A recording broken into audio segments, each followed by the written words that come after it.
Welcome back. It's the Scaling Secrets podcast. Joseph Roszhart is here, and his goal is to help you tap into your talents, cultivate self love, and contribute to creating a compassionate and loving world through personalized coaching. Joseph is committed to guiding you on your journey of self discovery, empowerment, and transformation. So, we're going to find out about what we can do to unlock that power of the mindset, understand our thinking processes, emotions, and surroundings, all in service of what this podcast is all about, scaling secrets of getting your business to that next level, that next size. And so Joseph is the man, the myth, the legend to help us out, get us to where we need to go. So Joseph, glad to be speaking with you.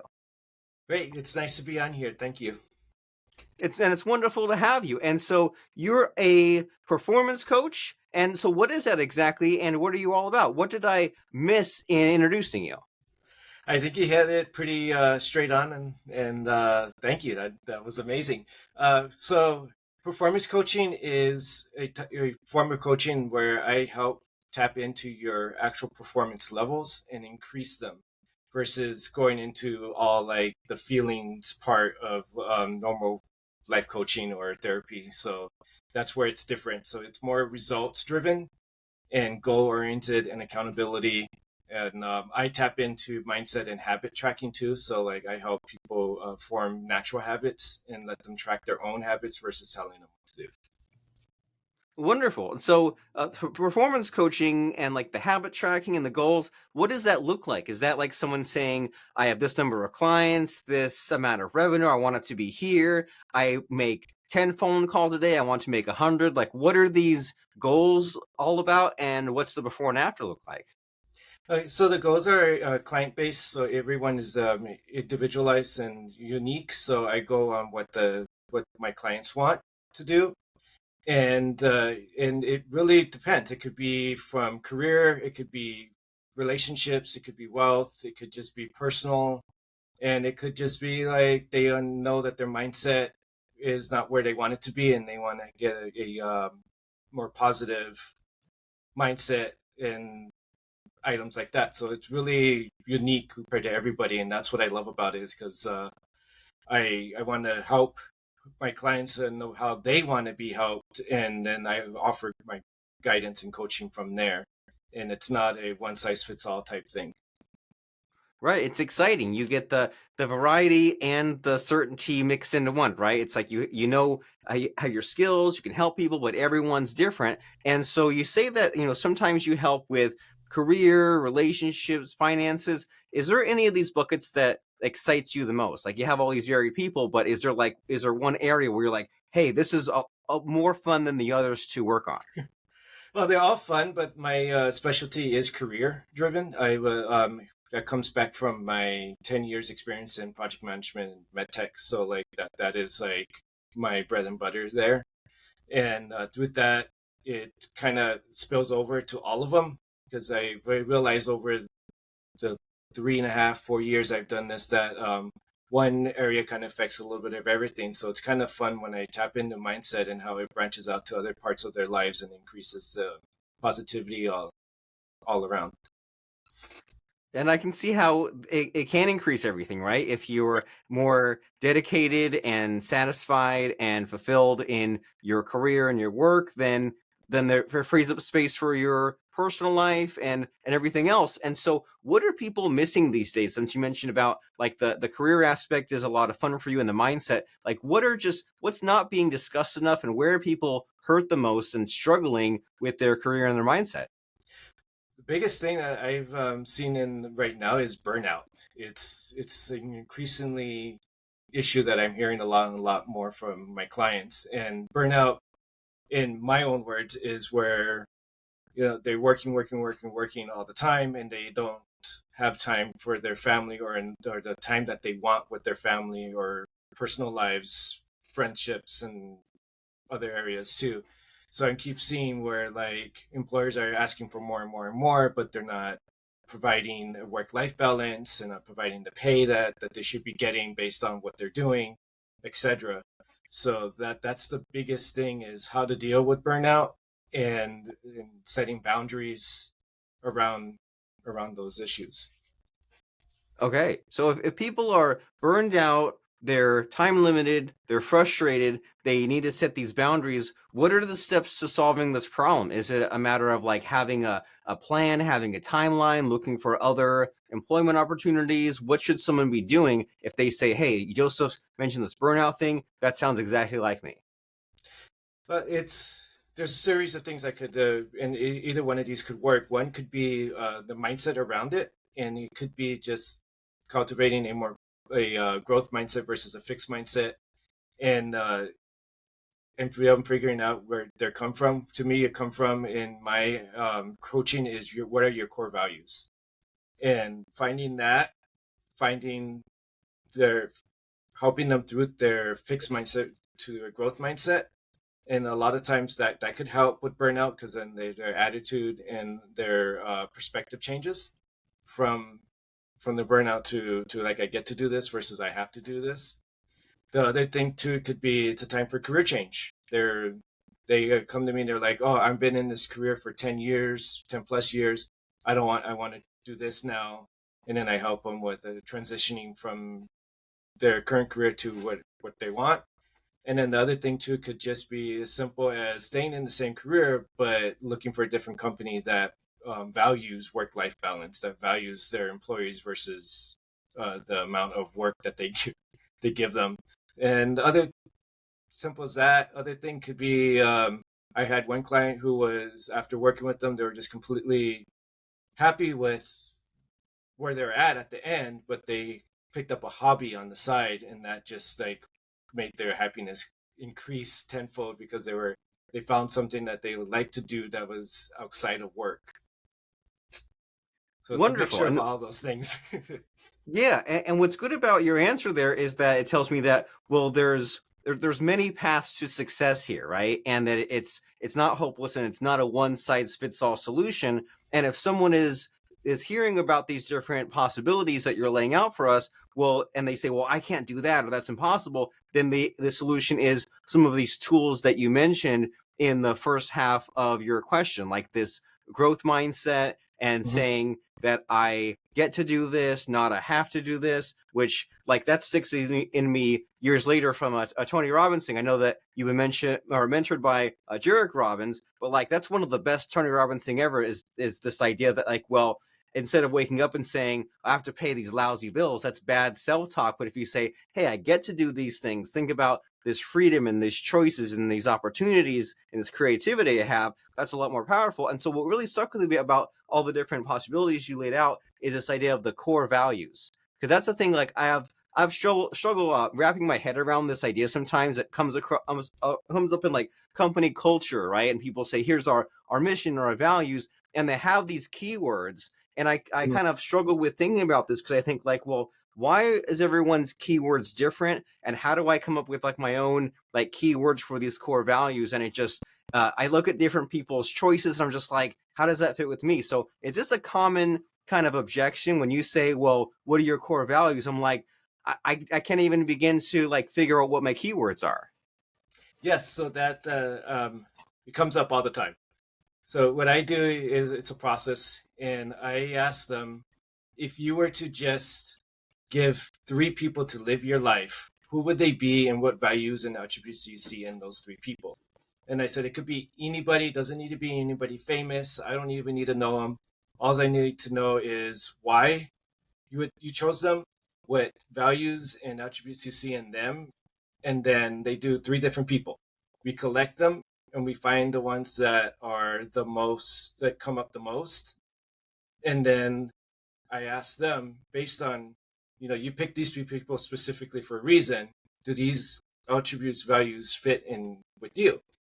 And 9 out of 10 times they say yes, and I ask them why. They give me why.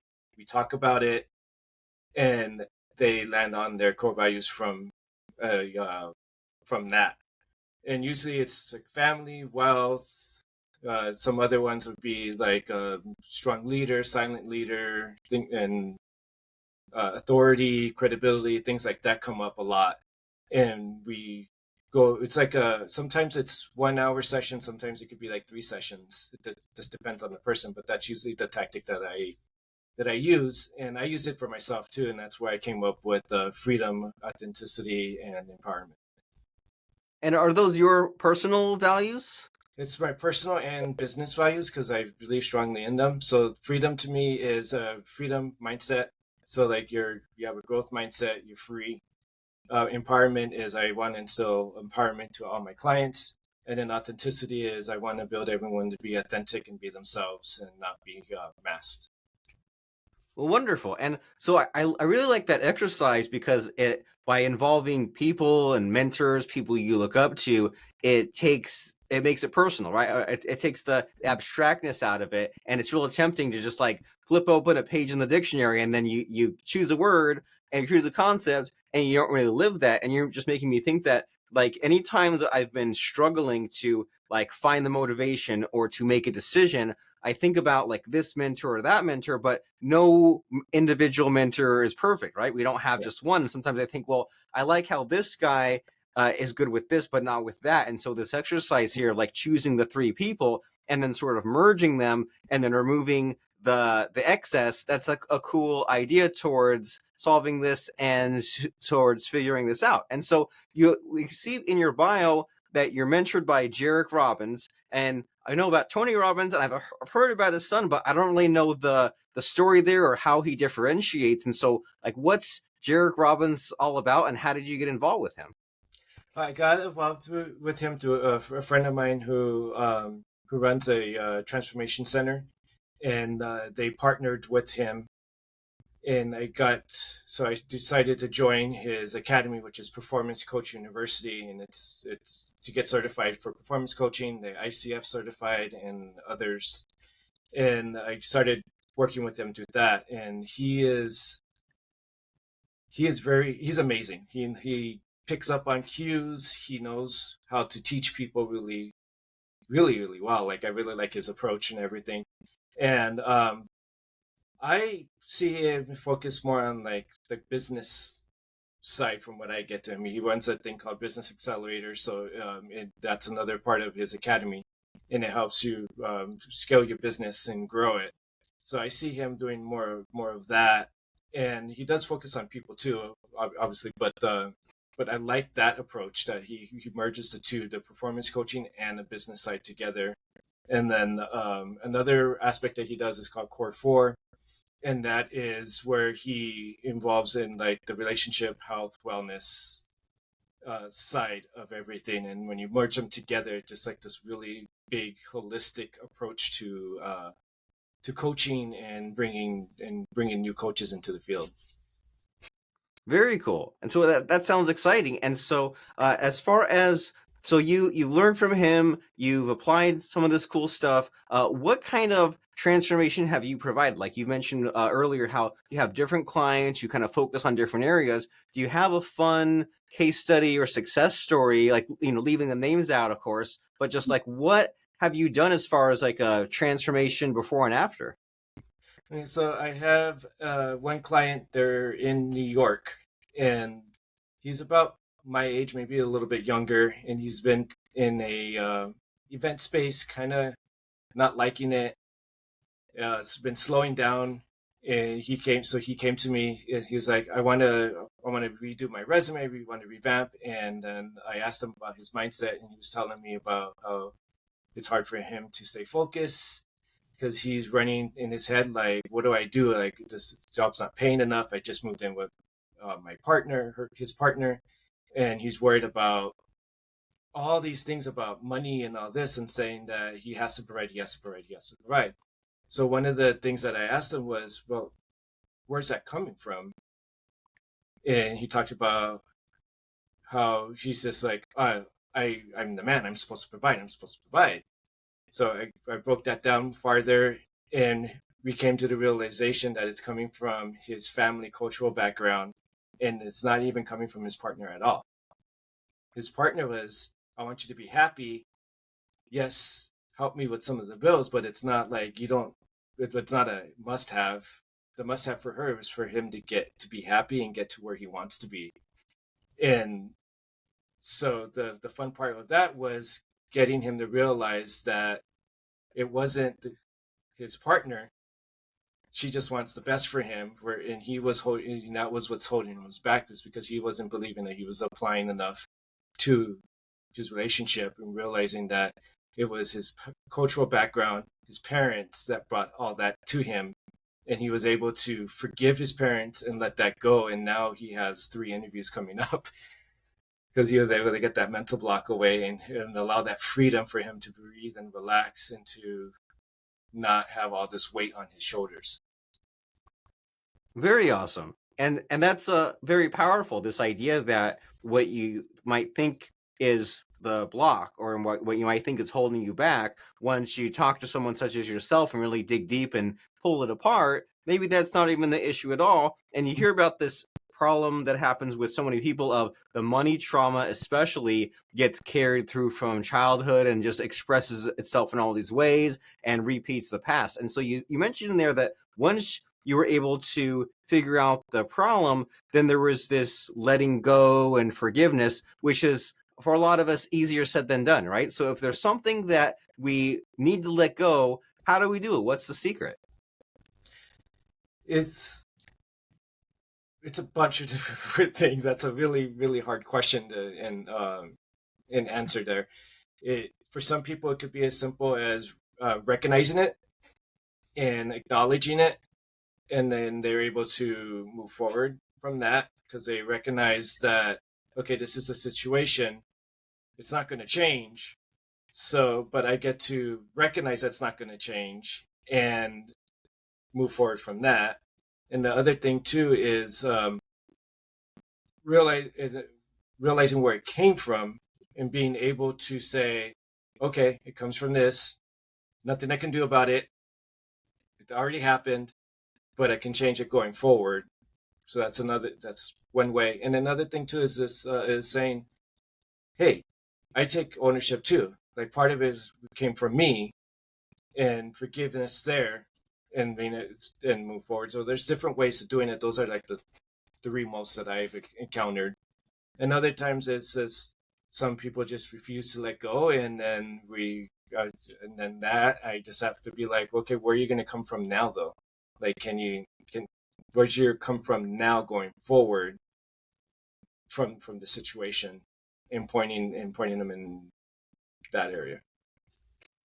Wonderful. That's helpful. That it seems like it's very serenity prayer like, right? This, like, well, I have this situation. Is it something that I can change? If yes, figure out what to change. If I can't change it, then I just need to change the way that I perceive it or that I think about it. And it might be a long process of diving deep and figuring out what the truth is. And maybe I'm unwilling to change it yet, and that's fine. But at least we're getting to this and not just ignoring the problem, not letting it get worse, and dealing with reality and the future, and not just getting so hung up on that baggage of the past. And so it's helpful to kind of hear your problem solving and the choices that are in front of us. And so, having kind of gotten a okay idea of you and your background and what you do, I would love to jump into some scaling secrets, because that's what we're all about here, right? And it's up to you to tell us what you've discovered, either from the business side or getting these clients, or like even there's this idea that we've mentioned already of how your mindset holds you back from achieving greatness. So what comes to mind for you when I ask you about scaling secrets that can help us? What do you have to say? The biggest thing is how you approach things. So it's the whole mindset thing again. But it's the most powerful one we already kind of went over to is I get to versus I have to, and that's like the biggest one for me too when I first started. And it's the whole thought of, I get to pay my bills, I get to go to work, because approximately 50% of Americans can't even pay all their bills. They're living, paycheck to paycheck, sometimes even skipping bills just to get by. So if you're looking at it as an, I get to do this because I can, it changes the mentality of I have to, and being stuck, that feeling of being stuck, the feeling of being on a hamster wheel. So that's like one of the biggest secrets there. And then the other one is, we already touched base on that too, is finding where your come from is. Like, who do you get to be? Who are you? And when a negative thought or a I'm tired or I'm this or I'm that comes to mind, you get to ask yourself, where am I coming from? And if it's not on that list that we your values, where is that coming from? And how do we frame it to go away? So it's I'm let's just give an example. I'm tired and I don't want to get out of bed today. Well, is that one of your core values? No. So where's that coming from? Where's that coming from? And then you say, okay, you acknowledge it, you realize it, and now you say, okay, I'm going to choose to come from my values. You get up and you push forward. That's amazing. And I had a similar conversation like this about a year ago, where I was saying at the time my problem was I would have all these appointments on the calendar, and I would look at that day's calendar and just be so overwhelmed and say, I have to go to 8 different meetings. I can't do that. And I would fight the temptation to cancel or to just be a no-show on those meetings. And he said something like, well, imagine if you were a surgeon and you didn't and you had to operate on someone's like brain or heart or something, and you just didn't show up. That'd be really bad. And that helped me slightly, but it was a little of an analogy. It was a little abstract. But what you're saying here is even more close to home, because you say you figured out these core values, and then where's the come from? And if you have this intrusive thought or whatever you want to call it, and if it's not coming from those core values, then you can differentiate between, well, here's the person that I've become, here's the person that I want to be. And if I have this kind of stray neutrino coming in with this idea, it's like, well, that's not who the real me is or who I want Mm-hmm. to be, and I don't have to listen to that advice, even though it is a thought that popped into my head. And that's wonderful to think about. And if you allow me, I'd love to get slightly personal with you, right? Because it's one thing to say, here's what we should do, here's people that would help, but you yourself, Mr. Joseph Roszhart, what have you struggled with? Do you have a fun story to share with us about like being stressed out, overwhelmed, not sure how to proceed? Has there been a moment like that in your life where it was kind of like, pivotal, transformational? Yes. So when I was 21, my mom passed away from brain cancer, and for about a period of, I would say, 8 something years, I was angry about it, um, and I didn't properly grieve in the correct way. So yeah, so it was like that wasn't the best person to be around, and I had a friend who introduced me to transformation, and that allowed me to come back to who I was before that, and be able to forgive and let go, and properly like cherish the moments I had with my mom. So that was a big transformation point there. And another one recently, my dad last year passed away, and I was able to, since because of my training, I was able to like compare the differences, and it's really helped me with my coaching because I was able to actually like see firsthand how it transformed and changed me. Because I was when my dad passed in the way, I was just I'm sad, but I was able to like cherish the good times that I had with him and hold him in my memory, and versus being upset and angry about it, and realizing that there's nothing you can really do about it. It's now, do we say, okay, they're here, they're with us, they can protect us now, and they always live with you, versus me being upset like, why didn't we catch this earlier, why didn't why couldn't we do something different to not have my mom pass away? And that's what I was living with for a long time. Optimism and positivity, right? You think not about what's lost, but about all those fun times that you were able to have. And I love the background you have back there, right? You say trust the process, you say mindset. And so, as far as you and your ongoing learning, what like books or, what authors or what ideas have really hit home with you that you can share? So what really hit home with me is right here. This one's called "Live It," by Jared Robbins, and it's success in living with purpose. And this one's really amazing book there. And then of course, Atomic Habits is one of my favorites. That one's is just realizing that like building habits around and what's in the process around that and stuff was really great. And then there's one more here that everyone trying to everyone, like, most probably not a lot of people know, but it is good. It is good arguments. I don't know if you can see it here, and it's about debating, but it's more about how to actively listen actively to what other people are saying versus just talking nonsense, and learning how to be heard. So that this was a really good book too. That one taught helped me a lot when I first started doing coaching and everything. Wonderful. So you are a lifelong learner, which we all should be. And I'm always I know that with any time that you say, well, I'm really good at X, there's still so much more progress there is to go, right? No Absolutely. matter what you do. And so I make sure to keep myself humble. But these last few years, especially, I've been doing my best to be a better listener. And if someone says something, I try not to, like they say, like actually listen. Don't just listen to reply, because if you do that, they say all these things and you only fixate on one little nugget of it. And then sometimes if they say something that maybe you don't like or don't agree with, and you think like, well, here's what the point is, or here's what they meant to say. And so I'm always personally thinking about that and looking into that sort of stuff. And I love Atomic Habits, especially what sticks with me for some reason all these years later is when they say, like, if you're going to do something, then decide ahead of time, like when and where it will be, like what's the location, and will it be like this couch or this computer, and like just little things like that have helped me so much. And so it's just goes to show how important it is to always be curious and to learn and to figure out just what that next milestone achievement is. And so speaking to that, what are you currently working on? You have this training, you've read all this stuff, learned all this stuff, you're helping people. What's the next mountain you're climbing?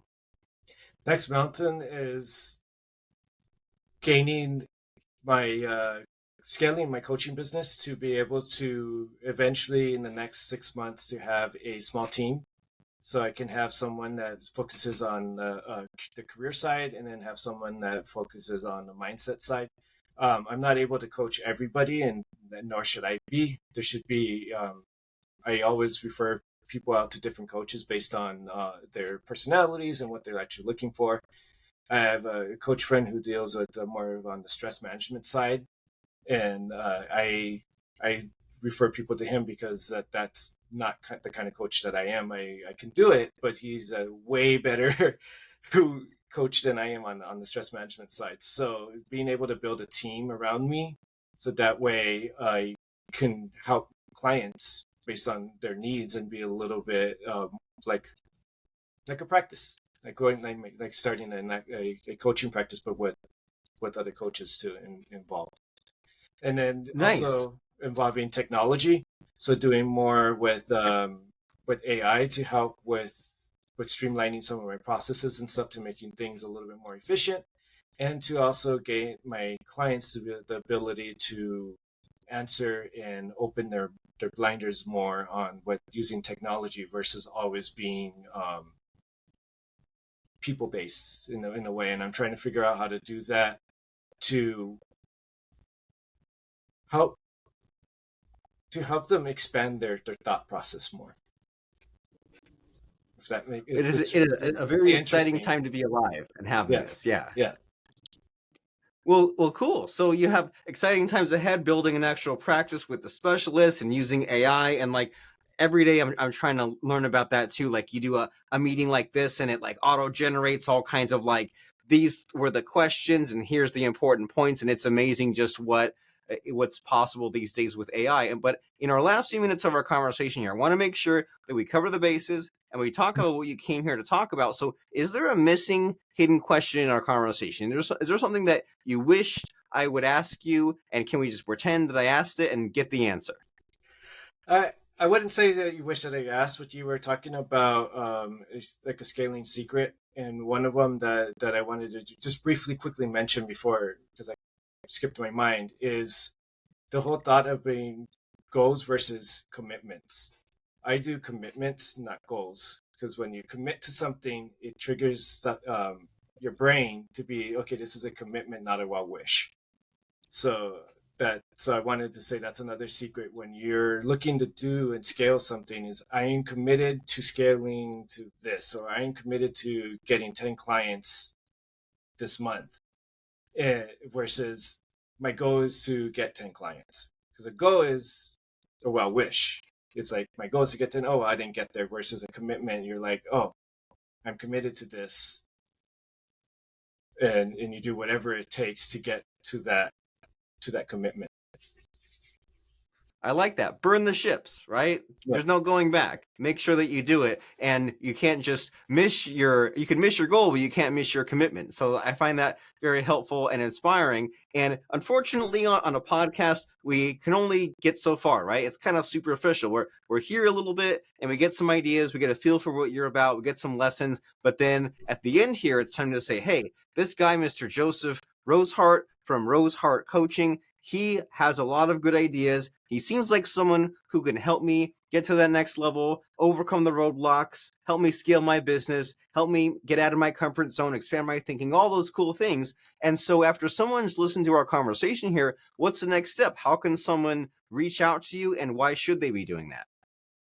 Oh well, why they should is because I tailor my coaching to the client, and I want to do that going forward. So that's the other reason why I want to expand too. So that way it's more bespoke and curated. I don't like the idea of jamming 10 people into a group call and everyone doing coaching that way. I like to do a more personal approach. So that's one reason why, if you want that kind of level of detail and accountability. And to reach out to me, I'm on Instagram at roszhart.coaching. My website's roszhartcoaching.com. And then I have my business LinkedIn page too. That's another avenue. They're all under Roszhart Coaching. And that's one way they can reach out to me. And they should reach out to you. It's time to commit, right? And they always say all these things like your thinking gets you to this point, but if you want to continue thriving and not just surviving, then you need to have some outside help, right? Some coaches, a team, support system, and all those wonderful things. And Mr. Joseph Roszhart can have that conversation with you and just figure out some possibilities, figure out what's possible, figure out what might be holding you back that even you yourself on your own can't even uncover. You told us some really cool stories here, Joseph, about someone saying, hey, I thought this was my problem, but then they have a conversation. You say, hey, maybe it's actually this other thing, and what you were focused on is kind of the wrong goal or the wrong commitment. And so ROSZHART coaching.com. On Instagram, he said roszhart.coaching. Search on LinkedIn, Roszhart Coaching. So wherever is convenient for you, start this conversation with Joseph. And as we are wrapping up our conversation here, Joseph, it's time to put you on the spot slightly and ask about a fun quote or lesson that either sums up our conversation or has helped you or can help someone listening to this podcast. So just what jumps out in your mind as far as a fun quote or lesson to help us out? Oh, all right. That's a good one. You did put me on the spot there. What I just got to go with what's above. Just trust the process. That's what I have in my background on my for my video calls, and that's the thing is you got to trust the process. Everything's perfect, and that there's nothing wrong with you, and you just trust the way everything is flowing. And that's the biggest one here. Is just trust the process. I like it. Forgive yourself. You're doing your best, and keep on trucking. So trust the process, and the next step in you trusting the process and on embarking on that journey of growth, healing, and fulfillment to unlock the extraordinary potential that lies within you is to go to ROSZHART coaching.com, roszhartcoaching.com. Tell Joseph that you heard him, saw him on the Scaling Secrets podcast, and you already feel like you almost kind of know him because he already dispensed some helpful advice. But advice and reading a book gets you a little bit, but to really get down to that personalized, help, you need to have that conversation with Joseph and his team. Get some coaching figured out. So go to roszhartcoaching.com. Go ahead, do it right now. And thank you, Joseph, for stopping by and giving us all kinds of amazing and fun life and business lessons. I really appreciate it. Thank you. I appreciate being able to have this opportunity and talking to you, Robert.